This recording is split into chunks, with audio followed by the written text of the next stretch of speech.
जय श्री कृष्ण। मैं संतोष राठी। आज हम सभी लोग यहाँ एकत्रित हुए हैं Mohanlal ji Ramnath ji Kasat outstanding civil services award के विजेता से मिलने। मेरे साथ है अवार्ड कमेटी के chairman Shri Sachin ji Malpani, award committee के member Shri Neeraj ji Mantri, MIG president Shri Ashish ji Dalia और हमारे खास राहुल जी धूत, और साथ में है हमारे विजेता, इस अवार्ड के विजेता Shri Manoj ji Lohia IPS joint commissioner of police PCMC। Manoj ji Lohia, आपका इस साक्षात्कार में स्वागत, MIG परिवार की ओर से स्वागत करते हैं और इस अवार्ड का आपने स्वीकार किया है, इसलिए हम आपको MIG की ओर से बहुत बहुत धन्यवाद देते हैं। सबसे पहले मैं MIG का धन्यवाद करता हूं कि आपने मुझे इस काबिल समझा कि आप मेरा इंटरव्यू यहाँ ले रहे हो और आपने मुझे इस अवार्ड के काबिल समझा। इसके लिए मेरा आपको सभी को बहुत बहुत मैं धन्यवाद करता हूँ। तो हम आपके इस पूरे सर्विसेज के ऊपर स्टार्ट से एक शुरुआत करते हैं कि आपका ग्रेजुएशन तो है BTech फूड टेक्नोलॉजी में, और एज ए माहेश्वरी ये बात समझ में आती है कि आपने फूड टेक्नोलॉजी का चयन किया क्योंकि हम माहेश्वरी होते ही है खाने पीने के शौकीन, पर अचानक ये U-टर्न लेके आप पुलिस फोर्स में कैसे चले गए, इसके ऊपर थोड़ा जानकारी देंगे आप? बहुत इंटरेस्टिंग बात है ये। उसका ऐसे हुआ कि जब मैं 12th पास किया, तो जब 12th पास किया 1981 की बात है। 12th पास होने के बाद में उस समय में एक ट्रेंड ऐसे चलता था, तब कोई प्रोफेशनल गाइडेंस के लिए कोई इंस्टीट्यूट्स नहीं थे, तो ट्रेंड ऐसे चलता था जिसको बहुत ज़्यादा अच्छे मार्क है वो मेडिकल में जाता था, फिर थोड़े कम मार्क वाले इंजीनियरिंग में जाते थे। ऐसा एक ये तौर तरीका था। मुझे मेडिकल के लिए मैंने प्रिपरेशन किया था, लेकिन 1 मार्क से मेरा मेडिकल का एडमिशन चूक गया। अब जब मेडिकल का एडमिशन चूक गया तो मेरे सामने दूसरा विकल्प था इंजीनियरिंग का। इंजीनियरिंग का विकल्प देखा तो इंजीनियरिंग में मुझे महाराष्ट्र गवर्नमेंट में से कहीं भी मिल नहीं रहा था इंजीनियरिंग भी। तो एक ऑप्शन आया कि कर्नाटका में उस समय में डोनेशन देके एडमिशन्स होते थे। तो फादर ने कहा कि चलो इंजीनियर अगर बनना है तो कोई बात नहीं, अपन ट्राई करते, कर्नाटका में जाते, डोनेशन देके हम इंजीनियरिंग के एडमिशन की कोशिश करते। तो मैं वहाँ गया डोनेशन के कर्नाटका में इंजीनियरिंग कॉलेज में।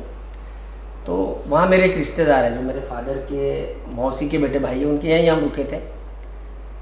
तो जब एडमिशन का मेरा फाइनल हो गया तब उन्होंने मुझे कुछ बातें ऐसी बताई कि थोड़ी और पढ़ाई करता तो कितना अच्छा होता, आज तेरे को यहाँ नहीं आना पड़ता, डोनेशन की बात नहीं होती, तुम लोग ध्यान नहीं देते हो पढ़ाई की तरफ और फिर भागते हो इधर उधर।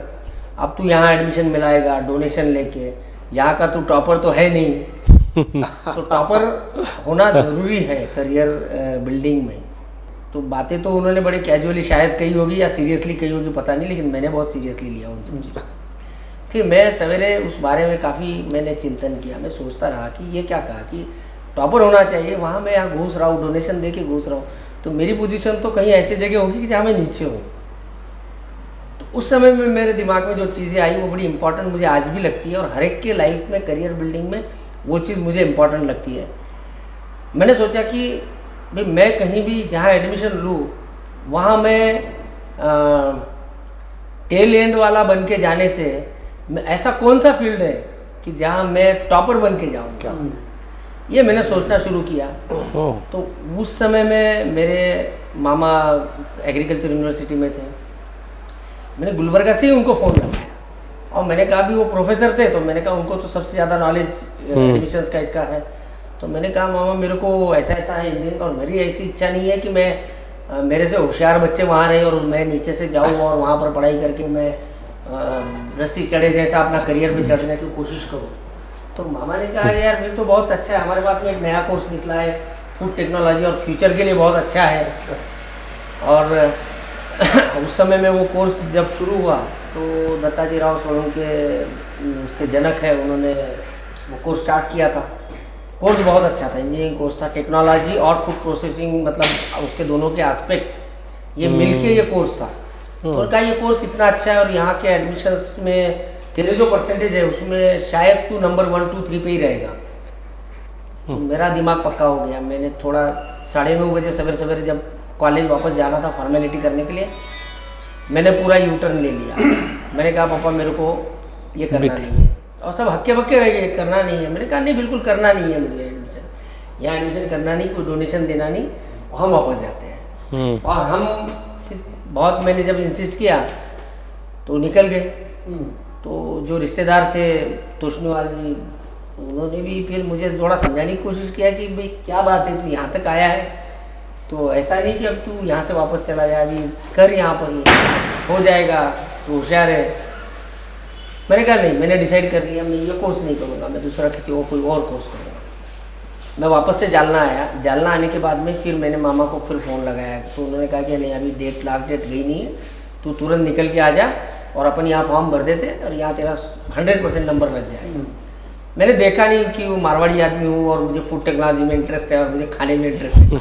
मुझे किसी चीज़ में इंटरेस्ट नहीं था, मुझे ये इंटरेस्ट था कि मैं ऐसी जगह जाऊँ, वहाँ पढ़ाई करूँ जहाँ मैं टॉपर हूँ, मैं नीचे से लटक के नहीं जाना चाहता था। तो वो मेरी शुरुआत थी। क्या बात है। To good. आपने एक्चुअली, आपको कुछ टॉप लेवल पे रहना था या टॉप बच्चों में रहना था, इसलिए आपने फूड टेक्नोलॉजी का चयन कर लिया? नहीं, मुझे उन बच्चों में रहना था जिसमें मैं टॉपर हूँ। और मैं ये जानना चाहूँगा आपसे कि फूड टेक्नोलॉजी करने के बावजूद आप पुलिस फोर्स, जो कि कोई बहुत रेयरेस्ट केस है कि कोई माहेश्वरी बंदा उस पुलिस फोर्स में उस समय में जाता है, ऐसा बहुत कम देखने में आया है, तो आपने पुलिस फोर्स का चयन कैसे किया? वो भी थोड़ा सा इंसिडेंटल था, क्योंकि जैसे ग्रेजुएशन कंप्लीट होने को आ गया तो ज़रूर हमने यही सोचा कि फूड प्रोसेसिंग यूनिट डालेंगे, कहीं कुछ रिसर्च करेंगे फूड प्रोसेसिंग में, और फूड इंडस्ट्री जो है अभी अपकमिंग इंडस्ट्री है। तो मैंने रिसर्च जो किया था वो कार्बोनेटेड ड्रिंक जो आते हैं अपने, कोको कोला, थम्स अप और ये सब, इसका मैंने रिसर्च किया था। और मैंने वो रिसर्च करके उसमें बहुत बेहतरीन प्रोडक्ट मैंने डेवलप भी किया था। वो करने के बाद में मैंने हैदराबाद में, मेरे मामा थे उस समय में, unfortunately is no more now, but उस समय में मामा वो मुझे बहुत प्यार करते थे। तो मैं मामा को बोला कि मामा, अपने को ऐसा ऐसा कुछ तो मेरे दिमाग में है और आपकी क्या राय है? तो फिर उन्होंने कहा कि एक काम करो, तो छोटे गांव में तो कोई मतलब नहीं है, तुम हैदराबाद आ जाओ, हैदराबाद में अपन सोचते हैं क्या करना है। तो मैं हैदराबाद चला गया। फिर हमने काफ़ी माथापच्ची की। फिर उन्होंने कहा कि थोड़ा इंडस्ट्रियल सर्वे वगैरह कर लो, तो मैं 1.5-2 महीना इंडस्ट्रियल सर्वे भी किया। मीनवाइल क्या हुआ था कि ये मुझे पता चल गया था कि ये कोर्स से थोड़ा जल्दी निकल गया है, क्योंकि अभी उस समय तक जो फूड इंडस्ट्री थे वहाँ पर ट्रेंड ये था कि उनको टेक्नोलॉजी बच्चों की ज़रूरत नहीं थी। उनको बीएससी केमिस्ट्री वाला उस समय में, उस ज़माने में 1100-1200 रुपये महीने में मिल जाता था, और फूड टेक्नोलॉजी का कोई भी व्यक्ति जो है वो 1400, 1500, 1600 तक डिमांड करता था। तो फूड टेक्नोलॉजी से बहुत कम बच्चों को नौकरी मिल रही थी। तो अब इसमें कोई तो हमको सोल्यूशन निकालना था। तो फिर हमने थोड़ा सा देखा कि मीनवाइल 1983 में हमारे कॉलेज से 3 लोगों ने एमपीएससी के लिए एग्ज़ाम दिया था, और मेरा ग्रेजुएशन 85 में होते होते जस्ट रिज़ल्ट आ गया था। 84 एंड में रिज़ल्ट आ गया, और हमारे यूनिवर्सिटी से 3 लोग डिप्टी कलेक्टर के लिए सेलेक्ट हो गए थे। तब हमको पता चला कि डिप्टी कलेक्टर पोस्ट क्या होती है। तो ये क्लास 1 पोस्ट है, एडमिनिस्ट्रेटिव पोस्ट है, उससे आईएएस में जाने के लिए मिलता है, और फिर उसके थ्रू हम कलेक्टर बन सकते हैं डिस्ट्रिक्ट का। तो कलेक्टर के आगे तो पता ही नहीं था, बट कलेक्टर एक बहुत बड़ी पोस्ट थी, तो वो मिलता है, एक वो अपॉर्चुनिटी अपने को लाइफ में बहुत बड़ी मिल सकती है। तब हमने थोड़ा सा इरादा बदला कि अगर ये है तो इसमें तो कोई कैपिटल भी लगने वाला नहीं है, खाली दिमाग लगाना, पढ़ाई करना, एग्ज़ाम देना, मेहनत करना और एग्ज़ाम क्रैक करना। तो उस समय में मैंने अपना डिसीजन थोड़ा सा चेंज किया, और मैंने एमपीएससी एक अटेम्प्ट देने के लिए प्रीलिम एग्ज़ाम दिया। प्रीलिम एग्ज़ाम में मैंने सब्जेक्ट जो लिए थे वो मेरे मतलब करिकुलम से कहीं भी रिलेटेड नहीं थे। एक मैंने लिया था हिस्ट्री का सब्जेक्ट, और दूसरे 2 सब्जेक्ट जो है वो तो जनरल नॉलेज के देना पड़ता है कंपलसरी, और जनरल नॉलेज वैसे भी थोड़ा अच्छा ठीक ठाक था। हिस्ट्री की पढ़ाई मैंने कर ली। उस समय में थोड़ा सा मैं हर चीज़ जो काम करता हूँ सोचता था, जैसे अभी सब्जेक्ट का चयन करना है तो क्यों करना है सब्जेक्ट का चयन, कौन सा करना चाहिए। तो उसके लिए दूसरा, मैं हमेशा अपना जो माइंड है वो ओपन रखता था। मैं कोई भी चीज़ की चर्चा किसी से भी ज़रूर करता था। सब्जेक्ट लेने के पहले भी मैंने 1-2 लोगों से चर्चा किया। कोई एमपीएससी पास हुए हुए कोई स्टूडेंट थे, मतलब जो जॉब पे लगे थे जस्ट, उनसे भी चर्चा किया। तो मैंने देखा कि अगर मुझे पढ़ाई करना है तो हो सकता है मैं एक अटेम्प्ट में नहीं निकाल पाऊँ, सेकंड अटेम्प्ट लगेगा, थर्ड अटेम्प्ट लगेगा। तो अगर मैं मेरे साइंस रिलेटेड सब्जेक्ट्स अगर लेता हूँ तो साइंस में तो हर साल डेवलपमेंट होती है। हो सकता है एग्जाम में रिसेंट डेवलपमेंट के बारे में पूछे, मुझे पता नहीं, लेकिन हिस्ट्री बदलने वाली नहीं है। जो पढ़ा इस साल है वो नेक्स्ट ईयर वही काम आने वाला है। नेक्स्ट ईयर में वही शिवाजी, वही सब कुछ है, तो वो बदलने वाला नहीं है। तो मैंने कहा कि मैं इस साल जो मेहनत करूंगा, अगर इस साल नहीं भी निकला तो नेक्स्ट ईयर मेरे को इतना पढ़ाई करने की जरूरत नहीं है।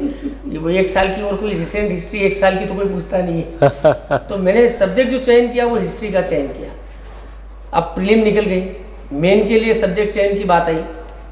एक तो मेरा फूड टेक्नोलॉजी से रिलेटेड सब्जेक्ट था, तो मैंने वो फूड टेक्नोलॉजी से रिलेटेड ले लिया, और दूसरा हॉर्टिकल्चर एक सब्जेक्ट था वो लिया, और जनरल नॉलेज।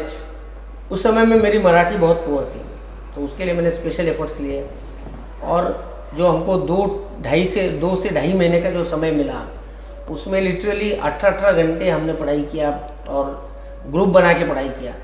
तो उस समय में अच्छा सक्सेस मिल गया। और जैसे मैंने ये अटेम्प्ट किया कि मैं कोई फूड इंडस्ट्री या फूड प्रोसेसिंग लाइन में जाऊँ, तब तक इंटरव्यू का कॉल आ चुका था। तो फिर मैंने पक्का मन कर लिया कि अब ये अटेम्प्ट पूरा कर लिया जाए और देख लिया जाए कि अगर हम इसमें करियर बना सकते हैं क्या। और लक अच्छा था मेरा, मेहनत भी थी, तो मेरा चयन हो गया। और 5-6 महीने में 86 के नवंबर दिसंबर के आसपास रिज़ल्ट आ गया।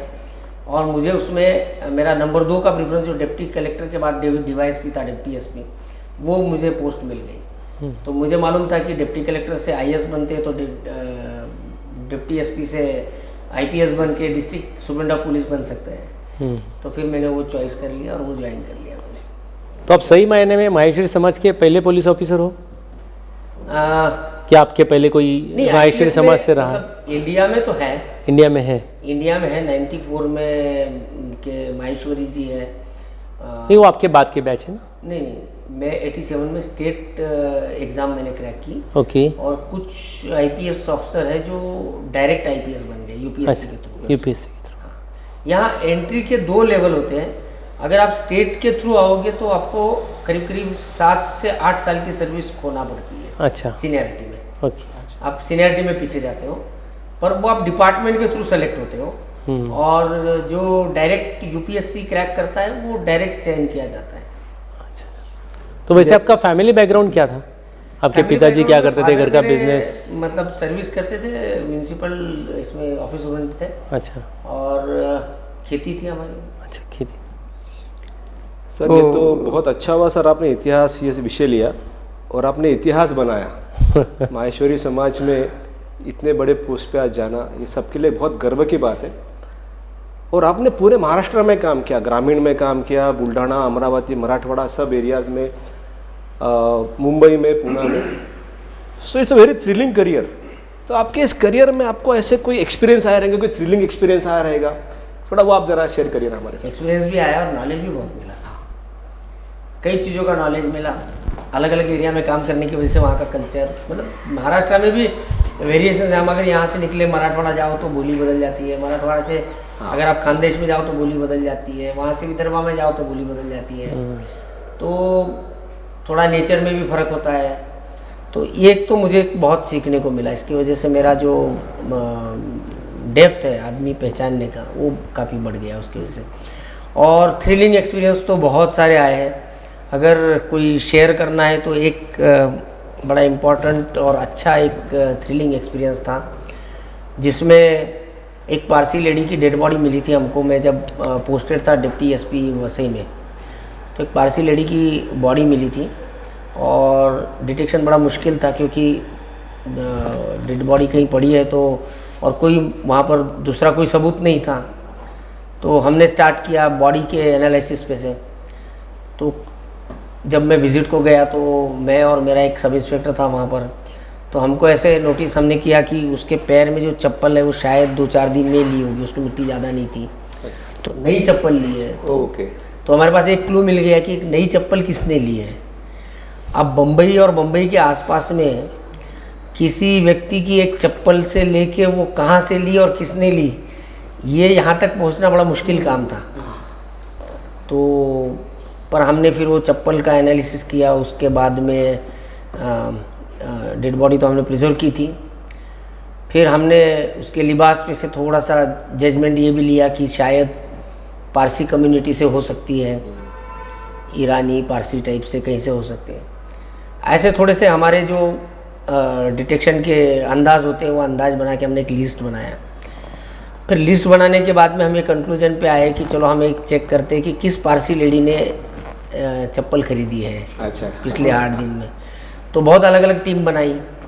फिर हमने ये भी थोड़ा सा देखा कि बम्बई में ऐसा पारसी हर जगह नहीं है, दादर में है, साउथ बॉम्बे में है, कुछ वेस्टर्न सबर्ब्स में, सांता क्रूज साइड में वगैरह है।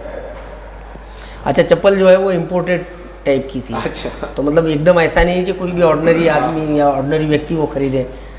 तो देखते देखते हमको एक जगह मिल गया कि एक पारसी लेडी ने कुलाबा में से वो चप्पल खरीदी थी। फिर उसके बाद ये हमको थोड़ा तय हो गया कि ये लेडी पारसी है। फिर हमने शुरू किया ढूंढना पारसी लेडी मिसिंग कौन है। फिर पारसी लेडी मिसिंग की जो कंप्लेंट्स थे उसमें से हमने काफ़ी कोशिश किया जानने की। फिर जो एक पारसी लेडी मिसिंग थी उसके बेटे को, उसकी बेटी को, दामाद को, इनको हमने बुला के डेड बॉडी दिखाया। अब उनको डेड बॉडी दिखाने के बाद में उन्होंने मना कर दिया कि डेड बॉडी तो हमारे मदर की नहीं है। फिर हम 0 पे आ गए। फिर हमने स्टार्ट किया। पर एक जो हमारे एक स्किल डेवलप हो जाता है डिटेक्शन के समय में कि बात करता है आदमी, तो बात करते समय हम समझ में आता है कि ये कितना सच बोल रहा है, कितना कुछ छुपा रहा है, क्या कुछ। फेस रीडिंग जो है वो हमारी अब एक आदत बन जाती है। हमको डाउट आने लग गया, तो हमने उसको बहुत बार बार इंट्रोगेशन के लिए बुलाने लग गए हम उसको कि भाई फिर उसकी भी तो माँ मिसिंग थी लेकिन ये नहीं है। तो फिर हमने हमारा इन्वेस्टिगेशन थोड़ा सा मोड़ लिया कि भाई चल इसका बाद में करेंगे, तेरी माँ को पहले ढूंढ के निकालेंगे। तो करते करते करते इन्वेस्टिगेशन होने लगा। जब थोड़ा कहीं कहीं कॉन्ट्रडिक्शंस आने लग गए तो उन्होंने कहीं से हम पे प्रेशर करना शुरू कर दिया कि यार आप ये क्या कर रहे हो, उसकी माँ मिसिंग है और आप उनको तंग कर रहे हो, आप ढूंढ सकते हो तो ढूंढो, नहीं ढूंढ सकते तो मत ढूंढो। हमने कहा नहीं, हम तो उसी के लिए कर रहे हैं। फिर हमने उनको बुलाना बंद कर दिया। फिर बुलाना बंद कर दिया तो फिर से 0 पे आ गए। पर हमने पीछा छोड़ा नहीं, हमको डिटेक्ट करनी थी केस। फिर हमने फिर से स्टार्ट किया कि उसको कैसे किया जाए। फिर एक हमने अच्छी सी स्ट्रैटेजी ऐसी बनाई कि जिसमें अच्छा वो जो पारसी लड़का और वो दामाद और वो लेडी थी वो हमको बार बार इंसिस्ट करते थे, साहब एक बार खाने पे चलो, एक बार कहीं तो चलो, जूस पे चलो। तो फिर मैं और मेरा सब इंस्पेक्टर चौहान था, फिर हमने एक दिन बैठ के बहुत दिमाग लगाया कि भाई अब इनको इंट्रोगेशन को तो बुला नहीं सकते, तो अब इनसे अगर थोड़ा और करीबी घसीट दिखाना है तो क्या किया जाए। तो हम एक दिन ऐसे बम्बई हम ऐसे आए और आ जाओ हम मिलते हैं, चाय वाय पीते हैं, कॉफ़ी पीते हैं, कुछ तो पीते हैं बोल के हम बम्बई पहुंच गए। अब बम्बई पहुंचने के बाद उनको फ़ोन किया कि यार हम आए बम्बई कुछ काम से, चलो अपन कहीं तो जूस वगैरह पीते हैं। और हमने प्लान किया था, जो हमारा एक सीक्रेट प्लान था। तो जूस पीने के लिए हम जब बुलाए तो हमने तीनों को बुलाया पहले, फिर तीनों आ गए। हमने प्लान ऐसे बनाया, हमारे पास 3 गाड़ियाँ, अलग अलग गाड़ियाँ थी 2-3। तो एक को मैं बोला चलो अपन मुझे जूस पीना है, वो हमारे सब इंस्पेक्टर ने बोला मुझे कॉफ़ी पीना है। तो बोला एक काम कर, तू इनके साथ कॉफ़ी पीने जा, और मैं बोला मैं इनके साथ जूस पीने जाता हूँ। और वो लेडी को पुलिस स्टेशन में, हमारे मार्ग पुलिस स्टेशन में ऊपर बिठाया। और प्लान के मुताबिक हमने बराबर से एक एक टाइमिंग मैच कर गया। तब ये मेरे ख्याल से पेजर नया नया था, शायद पेजर आया। तो पेजर के थ्रू हमारा कम्युनिकेशन होने वाला था। तो पेजर पे कम्युनिकेशन हो गया कि पहले मैं जाऊंगा और वो जो दामाद था उस दामाद को मैं गाड़ी से उतारूंगा और फिर वहाँ पर उसको मैं ऐसा झांसा दूंगा कि देख ऊपर वो लेडी ने सब बता दिया। तब वो हमारे स्टाफ ने लेडी को सामने लाने का और उसको बस खाली उसको बोलने का, नीचे देखते रहने का, कुछ बोलने का नहीं। तो वो हमारा झांसा काम कर गया। और जैसे वो लेडी को ऊपर मैंने बोला देख अब फालतू बकवास कर मत, उसने सब बक दिया है, हम तो तुमको अरेस्ट करने आए। तो तुरंत पैर पे गिर गया, साहब माफ़ करो गलती हो गई। अरे बाप। और ये डिसाइडेड था कि वो जैसे पैर पे गिरेगा तब उस लगभग 2 मिनट के बाद में वो हमारा सब इंस्पेक्टर उस बेटे को लेके आएगा। वो उसको गाड़ी में से दिखाता, देख उसने कबूल कर लिया वो पैर पे गिरा है। तो फिर तीनों ने अपना जुर्म कबूल कर लिया और केस डिटेक्ट हो गई। फिर उन्होंने कबूल किया कि नहीं वो हमारी माँ है जो डेड बॉडी थी, पर हमने मर्डर किया, इसलिए ऐसा ऐसा मर्डर किया, इसलिए हमने उसको पहचानने से इनकार किया। तो एक बड़ा थ्रिलिंग था, 0 से स्टार्ट हुआ और बहुत सेटिस्फेक्शन हुआ कि finally we could detect the case. Sir ये जबरदस्त स्क्रिप्ट है किसी मूवी के लिए, and we are meeting the real time hero over here. Yes, और इसी स्क्रिप्ट के लिए मनोज भाई को बेस्ट डिटेक्शन ऑफिसर का अवार्ड भी दिया गया है। और ये एनालिटिकल स्किल जो है, ये प्रतिभा उनमें पहले से थी। अच्छा। तो मुझे ऐसा लगता है कि भाई फूड टेक्नोलॉजी वाला ट्रैक रॉन्ग ही था, बिल्कुल दिस सही इज द रियल ट्रैक जो जहाँ पे उन्होंने जाना चाहिए था, और दे केम इन द सेम से बैटल। तो इसमें सचिन जी भी बच गए। हाँ और नहीं, एक्चुअली क्या है, राइट और रॉन्ग ट्रैक कुछ नहीं होता है, ऐसा मेरा कहना है। आप जो कह रहे हैं ना ट्रैक राइट था क्या रॉन्ग था, ये एक्सक्यूजेस है। मैं राइट ट्रैक पे गया इसलिए सक्सेसफुल हो गया, मैं रॉन्ग ट्रैक पे चला गया इसलिए अनसक्सेसफुल हो गया। नहीं, आप जिस ट्रैक पे जाओ उस ट्रैक पे सक्सेसफुल हो जाओ। क्या बात है। Simple philosophy. इसकी वजह से विनर है, नहीं तो आप छोड़ते नहीं थे ना, आप तो टॉप पोजीशन पे रहना। नहीं, ऐसा नहीं है। मैं अगर फूड टेक्नोलॉजी में भी था तो मैंने वो कॉन्फिडेंस डेवलप किया था कि मैं टॉप पोजीशन पे ही रहूँगा। तो मैंने जो रिसर्च किया था उसका एक छोटा सा रिजल्ट बताता हूँ। हमारे पास क्या होता है कि रिसर्च करने के बाद में उसका ये टेस्ट होता है। तो टेस्ट में ये होता है कि हमने जो प्रोडक्ट बनाया उसको जो एस्टेब्लिश्ड प्रोडक्ट है, एस्टेब्लिश्ड प्रोडक्ट को निकालो, उसको ग्लास में डालो, कहीं भी कुछ लिखा हुआ नहीं है, और टेस्ट पर्सन्स को बुलाओ और वो एक एक टेस्ट करके बोलते हैं कि ये नंबर 1, नंबर 2, नंबर 3। तो उसमें नंबर 1 में मेरे 3 प्रोडक्ट थे। एक फंटा के अगेंस्ट था, एक कोक के अगेंस्ट था, और एक लाइम वाला जो है अपना लिम्का के अगेंस्ट था। तीनों में मतलब फर्स्ट पोजीशन मेरे प्रोडक्ट को दी गई। क्या बात है, very good. That is on record. तो ऐसा है कि आप जिसमें भी करो, अगर आप मेहनत से करते हो, लगन से करते हो, तो वो आप आगे जाना ही है उसमें। वो आपको ट्रैक उससे कोई फर्क नहीं पड़ता है। बहुत बढ़िया। आपको जब IAS ऑफिसर या IPS में ये था, पर बॉडी नहीं थी, तो भी आपका कैसा वो IPS ऑफिसर में इच्छा हुई जाने की? अभी नीरज मुझे बताओ कि जो केस डिटेक्ट किया है हमने, कहाँ बॉडी का उसमें संबंध था और क्या था? वहाँ तो दिमाग लगाना था और काम करना था। सही बात। आजकल के हाँ, लॉ एंड ऑर्डर में थोड़ा होता है कि आपको जब आप सिचुएशन लॉ एंड ऑर्डर की फेस करते हो, जैसे कई एक आध बार हमने भी ऐसी सिचुएशन फेस की है कि सामने बहुत बड़ा मॉब है, 1000-2000 लोगों का है, एग्रेसिव है, आपके साथ में स्टाफ नहीं है, आप 2-3 लोग ही हो, और 2 गुट के बीच में आप खड़े हो और पत्थर चल रहे हैं, तो आप पिसोगे। ऐसा मतलब जब डर रहता है तो थोड़ा सा इसमें मैं इसको बोलूँगा कि आपको थोड़ा सेल्फ कॉन्फिडेंस, और जो एक डर का जो मन में डर रहता है ना, वो डर नहीं होना चाहिए। उसके लिए बहुत बॉडी के बजाय आप मेंटली स्ट्रांग होना चाहिए। तो मेंटली स्ट्रांग रहो और हेल्दी रहो, तो मेरे ख्याल से अच्छा काम कर सकते हैं पुलिस डिपार्टमेंट में, कोई दिक्कत नहीं है। घर में क्या माहौल रहना चाहिए कि जो हम बच्चों को IPS या IAS में डाल सके? तो वैसे जो आजकल पेरेंटिंग जो बोलते हैं, तो वैसे क्या होना चाहिए, कि कैसा होना चाहिए? मेरे ख्याल से ऐसा है कि देखो, बच्चों को क्या होना चाहिए ये पेरेंट ने नहीं डिसाइड करना चाहिए। सबसे पहली बात वो है, क्योंकि क्या होता है, बच्चों ने IAS बनना, बच्चों ने IPS बनना, या बच्चों ने इंडस्ट्रियलिस्ट ही बनना, ये जब पेरेंट चूज़ करते हैं ना, तो फिर उसमें बच्चों के सक्सेस होने के चांसेस थोड़े कम हो जाते हैं।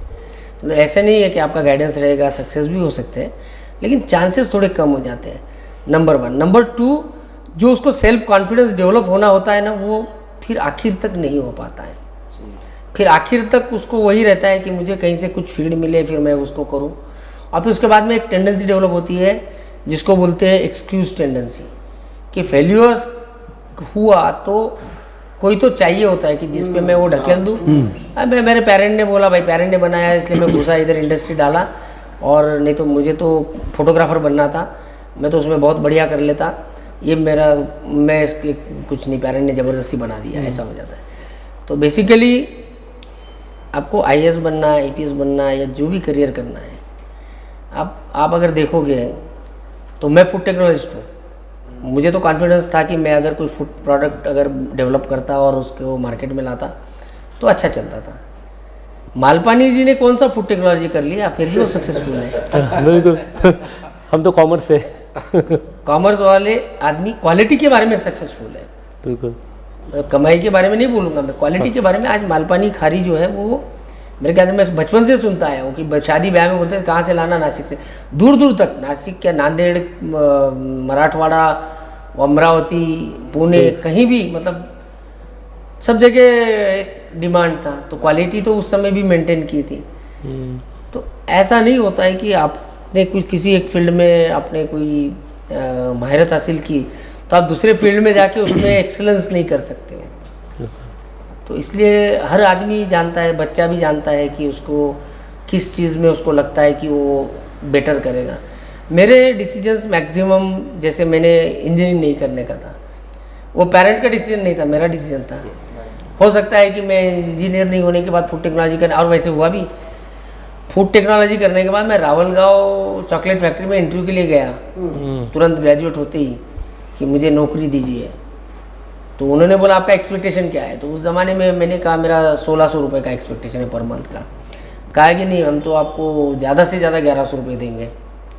मैंने कहा साहब मैं टेक्नोलॉजिस्ट हूँ, मैं इसमें प्रोफेशनल आदमी हूँ, आपकी क्वालिटी और बढ़िया हो जाएगी। कहे कि वो बढ़िया क्वालिटी हम बीएससी केमिस्ट्री बच्चों के साथ बना लेते हैं, वो 900 रुपये में आ जाते हैं। तो आपको ज़्यादा से ज़्यादा आप टेक्नोलॉजी है, हम 200 रुपये ज़्यादा दे देंगे, आपको 1100 रुपये दे देंगे। तो मैं तो नकार के आ गया था। तो सिचुएशन ये आ गई कि मैंने तो इंजीनियरिंग छोड़ दिया, अब फूड टेक्नोलॉजी कर ली है। अब फूड टेक्नोलॉजी में अगर नौकरी नहीं मिलती तो शायद मुझे रिग्रेट भी होता, पर फिर मुझे एक बात का मतलब ये भी एहसास रहता था कि भी सारे डिसीजन मेरे थे, मैंने लिए, और इस डिसीजन से बाहर कैसे निकलना है मुझे ही सोचना है। तो उसमें मैं ज़रूर कुछ ना कुछ सोचता। सर आपका जो पूरा करियर है ना, जो आपका प्रोफेशन है या जो उसमें ये सर इतने प्रेशर्स होते हैं, पॉलिटिकल प्रेशर्स होगा, कई लोकल प्रेशर्स होते हैं, लॉ एंड ऑर्डर के इतने इश्यूज होते हैं, अपने महाराष्ट्र में वैसे भी इतने सारे त्यौहार होते हैं, और it's a very tough field we all feel. तो how do you manage all this pressure? आप ऐसे हमेशा फ्रेश रहते हैं, हंसते खेलते रहते हैं, तो हमको वही अचरज होता है कि सर आप प्रेशर कैसे हैंडल करते हैं? देखो, अगर कोई भी प्रोफेशन में है, आप अगर नियम से चलो, हर प्रोफेशन के अपने नियम होते हैं, उस नियम से चलो तो आपको स्ट्रेस महसूस नहीं होता है। ये उसका सबसे बड़ा राज है। कोई भी प्रोफेशन, डॉक्टर रहेगा, अगर सर्जरी कर रहा है, अगर उसको नियम, उसका कानून मालूम है कि क्या स्टेप्स है, किस प्रोसीजर से जाना है, कहाँ क्या करना है, तो सक्सेसफुल होगा। अगर वो रात भर जगह भी है तब भी वो सक्सेसफुल सर्जरी करेगा, नंबर 1। नंबर 2, अगर उसमें कोई और बाकी प्रेशर्स भी है तब भी करेगा। और जो उसके कानून नहीं जानता है वो हर स्टेज पे सोचता रहेगा कि ये इंसिडेंट ठीक होगा क्या, इसके आगे ठीक होगा क्या, इसके आगे वो हो गया तो क्या करूँ, फिर किसी और को बुला के रखो क्या। वहाँ वो सक्सेस नहीं होता, नंबर 1। नंबर 2, वहाँ स्ट्रेस डेवलप होता है और वहाँ फेल्यूर भी जल्दी आ जाता है। तो जहाँ फेल्यूर का डर रहता है वहाँ स्ट्रेस डेवलप होता है। जहाँ सेल्फ कॉन्फिडेंस होता है वहाँ पर उसके चांसेस फेल्यूर के तो कम होते हैं पर सक्सेस के चांस ज़्यादा होते हैं। तो वहाँ पर आदमी को स्ट्रेस अपने आप थोड़ा कंट्रोल में रहता है, बिकॉज ही इज़ कॉन्फिडेंट कि किस चीज़ में से क्या होने वाला है, नंबर 1। नंबर 2, थोड़ा सा हमको डुअल पर्सनैलिटी लेके चलना ही पड़ता है। अगर ऑफिस की बहुत सारी बातें सोचता सोचता घर में सोचता रहूँ तो फिर उसका असर कहीं ना कहीं फैमिली, अपने फैमिली मेम्बर पे होता है। तो उसको थोड़ा सा अपने आप को ही कंट्रोल करना पड़ता है, उसका रास्ता खुद को निकालना पड़ता है। तो मतलब कायदे में रहेंगे तो फायदे में रहेंगे, कायदे में रहोगे तो फायदे में रहोगे। नियम जो भी है आप नियम के बाहर जाके कुछ नहीं कर सकते और करना नहीं चाहिए। सर और एक सवाल पूछना था कि पुलिस की ड्यूटी मतलब 24/7, तो आप ऐसा बोल नहीं सकते कि आज मेरी छुट्टी है या आज घर में दिवाली है, तो घर के लोगों की बहुत शिकायत रहती होंगी कि आप त्योहार के दिन पे बाहर हो, तो how you handle that emotions? नहीं, ऐसा है कि वो चीज़ का जो सहयोग है वो हमारी फैमिली की तरफ से आ जाता है। वो जानते हैं कि प्रोफेशन ही ऐसा है कि अब जो बॉर्डर पे लड़ते हैं उनके घर भी दिवाली होती है, बिल्कुल, और वो फैमिली एक्सेप्ट कर लेती है। बिल्कुल। तो ऐसे ही मेरे घर में भी मेरे फैमिली ने एक्सेप्ट कर लिया, मेरे काम में मेरा सहयोग दिया। मैं टूर पे जाता था, मेरी बैग रेडी रहती थी। मैं कभी लेट नहीं आता था तो मेरे मतलब घर से ख्याल रखा जाता था हर चीज़ में, टिफ़िन भेजने से लेके कपड़े बदलने के लिए नया फ्रेश यूनिफॉर्म ये भेजने तक के लिए सब काम घर में से देखे जाते थे, तो हो जाता है मैनेज। सर आपका फिटनेस रूटीन क्या है? आपके तंदुरुस्ती का राज, आपके फ्रेशनेस का राज क्या है? खुश रहो, अपने काम में इंटरेस्ट लो, इंटरेस्ट से काम करो तो तंदुरुस्ती अपने आप रहती है। टेनिस खेलते हैं आप रोज? हाँ, रेगुलर खेलता हूँ। स्पोर्ट्स मेरा पहले से रहा है। कितने सालों से खेलते हैं? नहीं, टेनिस तो मैंने स्टार्ट किया 2009 में। मैं ऑल इंडिया बैडमिंटन प्लेयर रह चुका हूँ। मैं inter university, all India inter university खेल चुका हूँ, और बैडमिंटन में मैं अच्छा, स्टेट में भी अच्छा नाम था मेरा। और उससे पहले भी मैं खेलता था, क्रिकेट भी खेलता था। काफ़ी स्पोर्ट्स में रुचि रखी है मैंने समय समय। तो अभी भी आज रोज टेनिस खेलते हैं? रेगुलर खेलता हूँ। कहीं पर भी जाएंगे बाहर गाँव तो वहाँ भी खेलता हूँ। अच्छा, मेरा टेनिस किट गाड़ी में होता है। अच्छा क्या बात है। See, passion is essential at every place. Then and then we can go with our say daily routine, or we can live stress-free life. It is like that. और मनोज भाई, अभी मैं लास्ट क्वेश्चन ये करना चाहूँगा आपसे कि आप हमारे सारे यंग एंटरप्रेन्योर्स को और सोसाइटी एट लार्ज को क्या मैसेज देना चाहेंगे? देखो, यंग एंटरप्रेन्योर की बात आई तो मैं ये ज़रूर कहना चाहूँगा कि जैसे मैंने अपने इंटरव्यू में अभी आपको काफ़ी बातें कही है, मेरे बारे में कही है, कितनी सही कितनी गलत मुझे नहीं मालूम, लेकिन सबसे इम्पॉर्टेंट बात है कि जब हम करियर का चयन करते हैं ना, तब थोड़ा सा अपना ओपन माइंडेड बिहेवियर जो है वो बनाना चाहिए।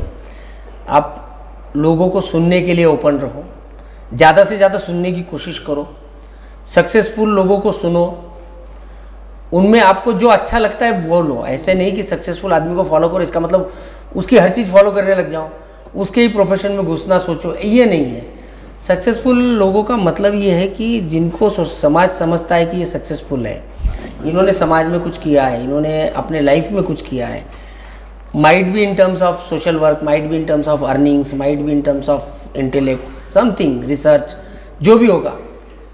तो किसी भी फील्ड के किसी भी सक्सेसफुल आदमी से मिलने में कोई मतलब हिचकिचाहट नहीं महसूस करनी चाहिए कि मेरा फील्ड तो मैं ये है, मैं उस BRC के कोई रिसर्च साइंटिस्ट से मिलके मेरे को क्या फ़ायदा। फ़ायदा हर चीज़ में होता है। हर सक्सेसफुल आदमी के पीछे एक स्टोरी होती है, एक अपने लिए सोर्स ऑफ इंस्पिरेशन उससे मिलता है। तो ओपन रहना चाहिए, सक्सेसफुल लोगों से मिलना चाहिए ज़रूर, बट साथ में ही अनसक्सेसफुल भी है तो उनसे भी मिलना चाहिए और खोजने की कोशिश करना चाहिए कि ये व्यक्ति अनसक्सेसफुल हो रहा है तो क्या कारण हो सकता है, और उसके लिए किसी को पूछने की ज़रूरत नहीं, आप खुद ही सोचो, आपको पता चलेगा। और जब दो बातों का जब ये प्लेटर बन के आपके सामने आता है ना, तो उसके बाद आप अपना करियर का चयन करो और बेबी स्टेप से स्टार्ट करो। बेबी स्टेप से स्टार्ट करने के बाद क्या होता है कि बेबी स्टेप, कोई बड़ी चीज़ एकदम से सोचने से बड़ा एक डर बना रहता है कि अनसक्सेसफुल होने का, एक प्रेशर क्रिएट होता है बराबर, और वो प्रेशर आपको सक्सेस में जाने की तरफ से रोक सकता है। तो बेबी स्टेप्स बहुत इंपॉर्टेंट है, छोटे छोटे स्टेप्स लेना। और जब बेबी स्टेप से आप थोड़े थोड़े आगे बढ़ते हो ना, तो एक खुशी की लहर दौड़ती है, आप सेलिब्रेट करना चाहते हो। उस स्टेज पे आप उसको सेलिब्रेट ऐसे करो कि आप रिस्क टेकिंग एबिलिटी शुरू करो, दैट इज़ योर सेलिब्रेशन। वहाँ से शुरू करो और फिर उसके बाद आगे बढ़ो। अगर आप बड़ी सोच एकदम से लोगे, कोई भी देखिए कोई आदमी बड़ा बनना चाहता है, बहुत बड़ा बनना चाहता है, तो उसको सबसे पहले दिमाग में आता है कि मैं ऐसे क्या कर दूं कि या तो कानून भी तोड़ दूं कि किसी के समझ में नहीं आए। उस चीज़ में कभी कभार एक आध दो बार सक्सेसफुल भी हो जाता है, बट फिर उसको आदत पड़ जाती है। रूल तोड़ो, आगे बढ़ने के लिए कुछ गलत सलत करो, लेकिन आगे बढ़ो। पर कहीं ना कहीं एक स्टेज लाइफ में ऐसी आती है कि वो सारा डूब जाता है। तो इस बात का ख्याल रखना। हम बहुत से क्राइम देखते हैं, छोटी मोटी बात का। इसमें दो बातें मैं ज़रूर नए बच्चों को कहना चाहूँगा कि जिस भी चीज़ में जा रहे हैं उसमें आप लीगल नॉलेज पूरा लेना चाहिए। मैं कई चीज़ें देखता हूँ, कई यंग एंटरप्रेन्योर इंडस्ट्रियल लाइन में आते हैं, बिजनेस में आते हैं, पार्टनरशिप फॉर्म कर लेते हैं, लेकिन उनको ये पता नहीं है कि कंपनी लॉ क्या है, कंपनी एक्ट क्या है, कंपनी एक्ट के रूल क्या है, पार्टनरशिप फॉर्म बनाते हैं, पार्टनरशिप डीड एक्ट भी है ये तक पता नहीं होता है कि इसका कोई कानून है और कानून में क्या कहा है। पार्टनरशिप डीड का हम जो एग्रीमेंट का कॉपी बनाते हैं MOU, वो साइन जब करते हैं तो 90% लोग पढ़ते तक नहीं है। फिर क्या होता है, आगे चलते हैं, फिर डिस्प्यूट्स होते हैं, डिस्प्यूट होने के बाद में फिर क्लॉजेस पे झगड़े होते हैं, कोर्ट में जाते हैं और एक बड़ा उसमें हिंड्रेंस आता है। मैंने कई देखे ऐसे कि इन्वेस्टमेंट करते हैं, फाइनेंशियल इंस्टीट्यूट डाल देते हैं, अब पैसा इन्वेस्ट करना है, कहाँ करना है, किसी जिसको दिया है वो कोई तो एक छोटी सी LLP बनाता है या कोई फॉर्म बनाता है, रजिस्टर करता है, बैंक में अकाउंट बोलता है मैं आपको शेयर लेके दूंगा, इसमें इतना फ़ायदा, शेयर में इतना फ़ायदा है। आपको ये भी पता नहीं कि शेयर खरीदते समय आपका डीमैट अकाउंट होना चाहिए, आपके डीमैट अकाउंट पे शेयर इमीडिएट विदिन 24 आवर्स आना चाहिए, आपने पैसा दिया है, आपका नो योर क्लाइंट वाला फॉर्म साइन होना चाहिए, कॉन्ट्रैक्ट नोट आपको विदिन 24 आवर्स ब्रोकर के पास से आना चाहिए और आपका जो स्टॉक है वो आपके अकाउंट पे होना चाहिए। बस पैसे देते हैं, फिर 1 साल 2 साल 3 साल के बाद में आते हैं, साहब इसने तो हमारा चीटिंग कर लिया। अब टेक्निकली देखा जाए, बहुत लीगली देखा जाए तो बड़ा डाइसी बन जाता है, कई बार it is treated as civil dispute और फिर वो कई साल चलता है। तो इसलिए मैंने कहा था कि बेबी स्टेप्स लेते समय कानून, कायदे, ये सब की प्रॉपर जानकारी, जैसे प्रोडक्ट की आप जानकारी करते हो, कोई भी प्रोडक्ट अगर आप इंडस्ट्री डाल रहे हो, आप प्रोडक्ट में बहुत बढ़िया हो गए हो, लेकिन आपको मालूम ही नहीं है कि इसका इकोनॉमिक्स कैसे है और इकोनॉमिकली ग्रोथ इस इंडस्ट्री की बाहर कैसी हो रही है, इसमें नया रिसर्च क्या आ रहा है, तो आपको हर स्टेज पे कितने भी बड़े हो जाए आपको ये सारी नज़र रखनी ही पड़ती है। ये नहीं रखोगे तो प्रॉब्लम में आओगे। तो स्टार्ट करते समय तो आपको बड़ा एक जिसको बोलते हैं रिस्क फैक्टर बहुत बड़ी होती है, क्योंकि छोटी सी बूटी लेके एक बड़ा सा लोन लेके आप अंदर घुसते हो और वहीं जाके आप फंस जाते हो, तो उससे बाहर निकलते निकलते आपकी ज़िंदगी के 15-20 साल अगर निकल गए तो 20 साल बाद में आप फिर से कैसे खड़े होंगे।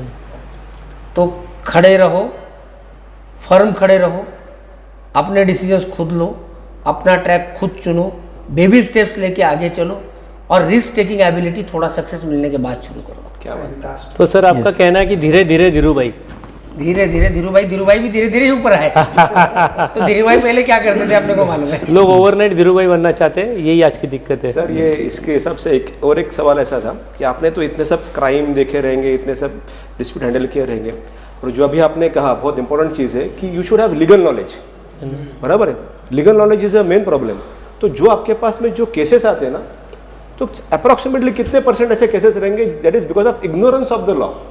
95% से ज़्यादा। क्या बात। डेफिनेटली 95% से ज़्यादा। सो मतलब वहाँ पे इंटेंशन नहीं होता ऐसा कि भाई कोई क्राइम करे, बट देन उनको लॉ का पता ही नहीं है। नहीं, इसमें 2 बातें हैं। जहाँ डिस्प्यूट क्रिएट हो जाता है 95% से ज़्यादा ignorance of law and casual behaviour about reading the document होता है। और जो क्राइम साइड में जाते हैं वो जरूर जानते हैं कि ये गलत है, लेकिन फिर भी वो करते हैं जल्दी बड़ा बनने के चक्कर में। तो ऐसे दोनों कैटेगरी के लोग हमारे पास आते हैं। सो this is very important. Yes, businessman law का नॉलेज होना क्या, that is very crucial. You should be very thorough in your subject, right. and there should not be any casual approach for anything. मतलब you should do everything meticulously. Yes. Maybe reading everything, documents, everything. आपने MIG के एक member है, मैं उनके factory पे visit को गया था, मुझे बहुत अच्छा लगा। वो मुझे फैक्ट्री देखने बुलाए थे, लक्ष्मीकांत नावंदर। तो मैं फैक्ट्री देखने गया था, तो मशीन्स वगैरह मैंने सब देखे। उसके बाद में मैंने उनको कहा कि आपने मुझे फैक्ट्री देखने के लिए बुलाया, मुझे फैक्ट्री देखने में इससे ज़्यादा इंटरेस्ट है कि आपकी ग्रोथ कैसी हुई वो बताओ। तो फिर उन्होंने एक पावर पॉइंट प्रेजेंटेशन में मुझे बताया उनकी 2000 मेरे ख्याल से 10 या 12 से उनका फैक्ट्री स्टार्ट हुआ, आज 10 साल हो गए। तो 10 साल में उनका टर्नओवर जो है 4 करोड़ से लेके आज 40 करोड़ तक हुआ है। और उसका मैं एक ग्राफ देख रहा था, ग्राफ चढ़ता ग्राफ कंटिन्यूस हर साल गया है। और एक 2020-21 में उनका ग्राफ नीचे आ गया है 21 में। तो मैंने उनको पूछा कि ग्राफ नीचे आने का कारण बताओ, तो उन्होंने मुझे कारण भी एक्सप्लेन किया है कि कोविड में क्या हुआ था, उसके बाद क्या हुआ, उसके बाद कैसे चेंज हुआ। और 2022 में मतलब टिल माय विजिट जो प्रोजेक्टेड दिख रहा था वो फिर से यही दिख रहा था कि 2018 से ऊपर ही जाएगा। ऊपर ही जाना। तो आई वॉज वेरी हैप्पी कि ये ग्रोथ जो है, मैं इस ग्रोथ को अच्छी ग्रोथ मानता हूँ। यस ये कोविड सिचुएशन में सभी की ग्रोथ हैम्पर हुई कहीं ना हाँ, कहीं, सभी की हुई थी। और जो अपना होमवर्क करके बैठे थे वो आज भी सरवाइव कर रहे हैं, और जिनका होमवर्क अच्छा था जैसे आप भूल रहे वो आज उड़ गए, उसमें से बिजनेस में से बाहर हो गए। सही है। सर एक छोटा सा और एक सवाल, आप जो भी कर रहे हैं सर, एक बहुत बड़ी समाज सेवा है, देश के प्रति एक बहुत बड़ा समर्पण है। जब आप ये सब चीज़ें करते हैं तो कैसा लगता है आपको, तो ये सब देश के प्रति करते हो? बहुत सेटिस्फाइड लगता है क्योंकि अपन कुछ कंट्रीब्यूट करते हैं सोसाइटी को, तो बहुत अच्छा लगता है। अपन गवर्नमेंट के लिए कंट्रीब्यूट करते हैं, हम सोसाइटी के लिए कंट्रीब्यूट करते हैं, हम गवर्नमेंट की इमेज बोल के सामने आते हैं। हम जो भी काम करेंगे उसमें गवर्नमेंट की इमेज बनती है। अगर हम गलत काम करेंगे तो गवर्नमेंट की इमेज गलत होगी। अगर हम अच्छा काम, सही काम करेंगे, अगर जिसको लोकाभिमुख काम बोलते हैं, पीपल ओरिएंटेड वर्क, तो गवर्नमेंट की इमेज अच्छी होती है। और जब जहाँ गवर्नमेंट की इमेज अगर हम अच्छी बना पाए तो हमको समाधान होता है, सेटिस्फाइड लगता है। Yes, UP is the best example of this. What is the best law and order we can say? तो योगी जी का जो प्रोमिनेंस आज दिखता है because of this peoples only, कि उन्होंने जो यूपी का लॉ एंड ऑर्डर जो बनाया है अभी नेचुरली, आज हम लोग जो एंजॉय कर पाते, that is because of yes these all these forces, yes all these forces enjoy our whole life, otherwise is very difficult. ये पर आज भी अपने महाराष्ट्र पुलिस का नाम बहुत ऊंचा है। बहुत ऊंचा है। महाराष्ट्र पुलिस का भी नाम बहुत ऊंचा है। तो सर आप बहुत पहले अच्छा- महाराष्ट्र में आप आइए। मैं बात ये भाई कहना ये चाहता था कि यूपी का पहले का पोजीशन और आज के पोजीशन का मैं कंपेयर करना चाहता था। Yes, it is very transfer naturally. Mumbai police और से Maharashtra police is naturally number 1 in India, they are number 1 in India. Yes. Modi era के पहले लोग पुलिस मतलब was suppose to be safeguard, यानी डर नहीं लगना चाहिए। पहले मोदी के पहले डर लगता था पुलिस पे जाने में, आज के डेट में वो सब चीजें नहीं रह गई है। People feel very safe, very secure. नहीं बट ये बात नहीं, तो क्या होता है, देखो तो हमको गवर्नमेंट से सपोर्ट भी होता है, एग्जैक्टली सपोर्ट भी होता है, और हम कंटिन्यूसली हमारे दिमाग में होना चाहिए कि गवर्नमेंट कोई भी रहे, हमको काम जनता के लिए करना है और कानून कायदे से करना है। मेरा यही पूछना था, गवर्नमेंट बदल जाती है, उनकी प्रोसेसेस बदल जाती है। अभी हम लोगों ने कई सारे कोविड के टाइम पे सुशांत सिंह राजपूत वगैरह के केसेस देखे। How do you handle this particular political pressure? एक गवर्नमेंट आती है वो अलग तरीके से ड्राइव करती है, दूसरी आती है वो अलग तरीके से ड्राइव करती है। ये थोड़ा सा क्या है, इसमें गलतफहमी बहुत होती है लोगों को ऐसा लगता है कि गवर्नमेंट बदल गई तो कुछ काम गलत सलत करने के लिए प्रेशर्स आएंगे, ऐसे नहीं। देखो, काम कोई भी गवर्नमेंट रहो, अगर कोई लोक प्रतिनिधि है उसके पास लोग जाएंगे, अगर लोग जाएंगे तो वो हमको फ़ोन करेंगे। अगर हमको फ़ोन करेंगे, जब वो हमको फ़ोन करते हैं तब उन्होंने उसकी साइड सुनी है, हाँ, हमारी साइड सुनी नहीं है। तो हमारा काम है कि हम क्या करते हैं, हम उसको एनालाइज करते देखते हैं। अगर लॉ पॉइंट ऑफ व्यू से करेक्ट है तो हम उसको डेफिनेटली उस ढंग से कर देते हैं। अगर नहीं है तो हम कन्विंस करते हैं, हम बताते हैं कि साहब आपने कहा लेकिन इसमें ये प्रॉब्लम है, इस आदमी ने आपको ये सही नहीं बताया। और मेरा मतलब पर्सनल एक्सपीरियंस तो पक्का ये है कि मेरे अब 35 इयर्स की सर्विस हो रही है, कंप्लीट हो गई है। तो 35 साल की सर्विस में मुझे ऐसे अनुभव नहीं आया कि मैं बता रहा हूँ किसी को, कोई भी पार्टी का कोई भी पॉलिटिकल लीडर रहो, कि साहब ये कानून में बैठता नहीं, ये गलत है, और वो मुझे कह रहे नहीं अपने को तो करना ही पड़ेगा। ऐसे नहीं होता है, ऐसे कभी नहीं होता है।